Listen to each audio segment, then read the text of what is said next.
ನಮಸ್ತೆ ಟಿವಿ 20 ಕನ್ನಡ ವಾಹಿನಿಗೆ ಸ್ವಾಗತ. ಮಾನ್ವಿ ಪಟ್ಟಣದ ಬೆಟ್ಟದಲ್ಲಿ ನೆಲೆಸಿರುವ ಮಲ್ಲಿಕಾರ್ಜುನ ಸ್ವಾಮಿಯ ಜಾತ್ರಾ ಮಹೋತ್ಸವ ಸಂಭ್ರಮದ ನಡುವೆ ಅದ್ದೂರಿಯಾಗಿ ಜರುಗಿದೆ.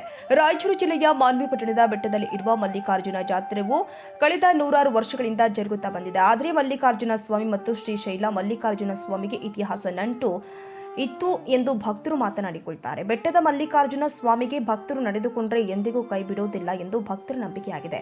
ಬೇರೆ ಬೇರೆ ಭಾಗದಿಂದ ಭಕ್ತರು ನಡೆದುಕೊಳ್ಳುತ್ತಾರೆಂದು ಪ್ರತೀತಿ ಇದೆ. ಸೈಯದ್ ಖಾದರ್ ಬಾಷಾ, ಟಿವಿ 20 ಕನ್ನಡ, ಮಾನ್ವಿ. ಕನ್ನಡಿಗರ ಮೆಚ್ಚಿನ ನಿಮ್ಮ ಟಿವಿ 20 ಕನ್ನಡ ವಾಹಿನಿ ಇದೀಗ ಟಿವಿಯಲ್ಲಿ ಲಭ್ಯ. ಕರ್ನಾಟಕ ಮತ್ತು ದೇಶ ವಿದೇಶದ 360 ಡಿಗ್ರಿ ಸುದ್ದಿ ವಿವರವನ್ನ ಪಡೆಯುವುದಕ್ಕೆ ಟಿವಿ 20 ವಾಹಿನಿಯನ್ನು ಲೈಕ್ ಮಾಡಿ, ವಿಡಿಯೋಗಳನ್ನು ಶೇರ್ ಮಾಡಿ, ಕಮೆಂಟ್ ಮಾಡಿ, ಸಬ್ಸ್ಕ್ರೈಬ್ ಮಾಡಿ. HCN ಕೇಬಲ್ 842 ನಂಬರ್ನಲ್ಲಿ ಹುಕ್ಕೇರಿ ತಾಲೂಕು ಹಾಗೂ ಸಂಕೇಶ್ವರದ ಸುತ್ತಮುತ್ತಲಿನ ಹಳ್ಳಿಗಳಲ್ಲಿ ಲಭ್ಯ. PCN ಕೇಬಲ್ 129 ನಂಬರ್ನಲ್ಲಿ ಹಾರುಗೆರೆ ಸುತ್ತಮುತ್ತಲಿನ ಹಳ್ಳಿಗಳಲ್ಲಿ ಲಭ್ಯ. ರಾಯಬಾಗ್ ಡಿಜಿಟಲ್ ಚಾನೆಲ್ ಕೇಬಲ್ 80ನೇ ನಂಬರ್ನಲ್ಲಿ ರಾಯಬಾಗ ತಾಲೂಕಿನ ಸುತ್ತಮುತ್ತಲಿನ ಹಳ್ಳಿಗಳಲ್ಲಿ ಲಭ್ಯ. UDCN ಕೇಬಲ್ ನೆಟ್ವರ್ಕ್ ಉಗಾರ ಸುತ್ತಮುತ್ತಲಿನ ಹಳ್ಳಿಗಳಲ್ಲಿ ನಿಮ್ಮ ಟಿವಿ 20 ಕನ್ನಡ ವಾಹಿನಿಯೂ ಲಭ್ಯ.